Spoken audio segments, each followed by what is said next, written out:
Bahagia, sukacita, dan damai sejahtera karena kita umat Katolik dapat memperoleh informasi yang luar biasa di sepanjang garis perbatasan Indonesia-Malaysia yang mayoritas memeluk agama kasih, agama Katolik. Garis perbatasan antara kedua negara lebih kurang 2000 km yang membentang serta melewati Provinsi Kalimantan Barat, Kalimantan Timur, dan Kalimantan Utara yang sebelum adanya pemisahan negara, kedua suku Dayak yang berada di Malaysia dan Indonesia adalah saudara sekandung dan saudara sekampung. Walaupun sekarang secara administrasi terpisah oleh negara, namun perlu diketahui bahwa mereka tetap berhubungan seperti biasa, saling datang dan berkunjung dalam acara adat, acara Natal dan Paskah, hubungan perdagangan antar kampung, dan yang paling menarik adalah mereka mayoritas pemeluk Katolik yang taat di pedalaman daratan Kalimantan. Dalam video kali ini kita akan menyoroti Dakenat Santo Fransiskus Asisi, Keuskupan Sanggau yang berbatasan langsung dengan saudara Katolik di Malaysia, yakni antara Entikong dan Tebedu. Wilayah ini biasa dikenal ringgit bisa dipakai di Entikong, rupiah bisa dipakai di Tebedu.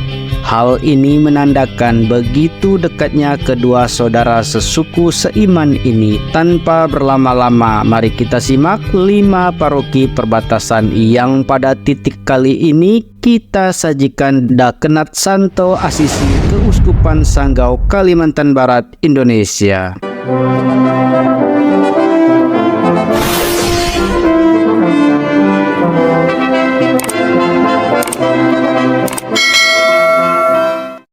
Seperti yang disampaikan bahwa perbatasan yang akan kita bahas kali ini adalah pada titik gerbang perbatasan Entikong Indonesia dan Tebedu Malaysia yang hanya berjarak beberapa meter saja. Bahkan jika kedua tetangga ini saling menghadiri misa dan kegiatan adat bersama-sama. Wow, keren perbatasan ini. Kita mulai dengan paroki Santo Yohanes Maria Vianney, Entikong Sanggau. Paroki ini hanya berjarak beberapa meter dari pintu lintas batas negara Indonesia dan Tebedu Malaysia. Paroki yang berdiri pada 20 Oktober tahun 2000 memiliki umat Katolik belasan ribu orang. Beberapa stasi berjarak hanya 1000 meter saja. Seperti contoh stasi Sungkung yang beberapa waktu lalu mengunjungi masyarakat Dayak Bidayuh di Dusun Sontas Entikong dan di Kampung Entubuh Sarawak, dipisah oleh teritori negara. Akan tetapi sesungguhnya mereka adalah keluarga. Canisius Cartus 49 tahun pada Sabtu 16 Desember 2023 siang tiba di Kampung Entubuh Sarawak. Ia dan puluhan orang Dayak Bidayuh dari Kabupaten Sanggau tiba di halaman gereja Saint Matthew di Kampung Entubuh Sarawak setelah menempuh perjalanan darat sepanjang 6 km. Biasanya kalian datang saat gawai atau acara adat, namun kali ini kita bertemu untuk misa kudus pada hari Minggu. Nanti baru saya sambung lagi, ujarnya. Luar biasa bukan hubungan kekeluargaan dan iman di antara mereka. Kita lanjut ke paroki Kuala II atau kadang disebut paroki Kembayan. Berdiri sejak 3 Januari 1956 dengan jumlah umat lebih dari 20 ribuan umat dan menjadikan paroki ini paroki dengan jumlah umat terbesar di kawasan Dakenat Santo Fransiskus Asisi atau yang lebih banyak dikenal orang Dakenat Perbatasan. Inilah paroki awal misi di daerah Dakenat ini dengan penuh perjuangan dan tetesan keringat para misionaris kala itu. Wilayah Kecamatan Kembayan dihuni oleh sebagian besar subsuku Dayak, Bih Somo, Bih Nongi, Banyuke, dan Ribun yang tersebar di 54 kampung. Jika perayaan hari raya, maka gereja sudah tidak lagi mampu menampung umat yang mengikuti misa, dan pembangunan atau perluasan gereja sudah selayaknya untuk dipersiapkan. Bersama stasi-stasi juga akan dimekarkan. Puji Tuhan, pemerintah Kabupaten Sanggau sangat antusias membantu seluruh pembangunan sarana ibadah di wilayahnya. Selanjutnya, paroki yang ketiga yakni Paroki Salib Suci Beduai berpusat di Kecamatan Beduai di Kabupaten Sanggau, Kalbar.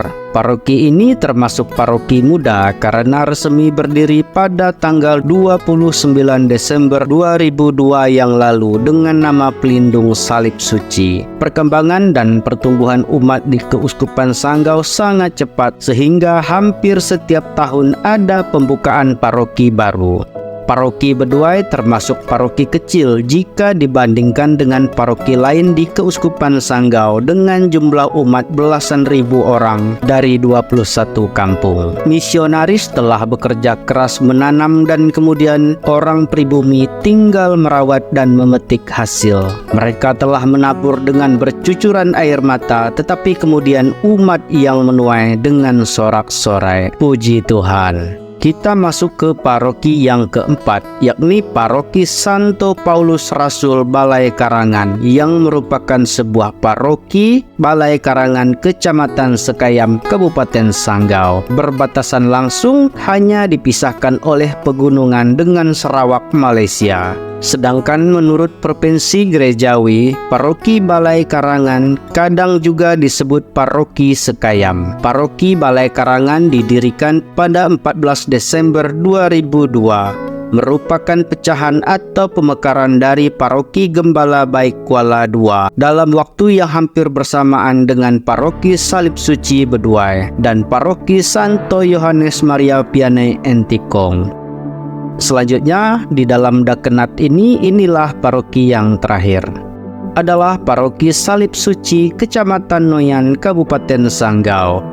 Dalam rapat Dewan Imam Keuskupan Sanggau 14-16 Februari 2011, Uskup dan Dewan Imam sepakat Kecamatan Noyan dijadikan paroki baru. Jumlah umat Katolik di paroki ini juga diperkirakan belasan ribu umat. Saat ini umat paroki Salib Suci Noyan juga sedang membangun gereja paroki. Semoga dapat berjalan dengan lancar sehingga umat dapat segera menggunakan gereja baru untuk semakin memacu pertumbuhan di dalam iman Katolik. Untuk saudaraku di seberang wilayah Malaysia, the next akan kita bahas agar seluruh umat Katolik dimanapun berada mendapatkan gambaran dan informasi menyeluruh tentang perkembangan kekatolikan di sepanjang garis batas dua negara, saudara sekampung, sekandung, dan seiman. Demikian video kita kali ini. Semoga saudara-saudariku dimanapun berada selalu setia akan iman Katolik. Orang yang tinggal di pedalaman saja bisa bertumbuh imannya, apalagi Anda. Salam damai sejahtera, Tuhan Yesus memberkati Anda dan keluarga. Amin.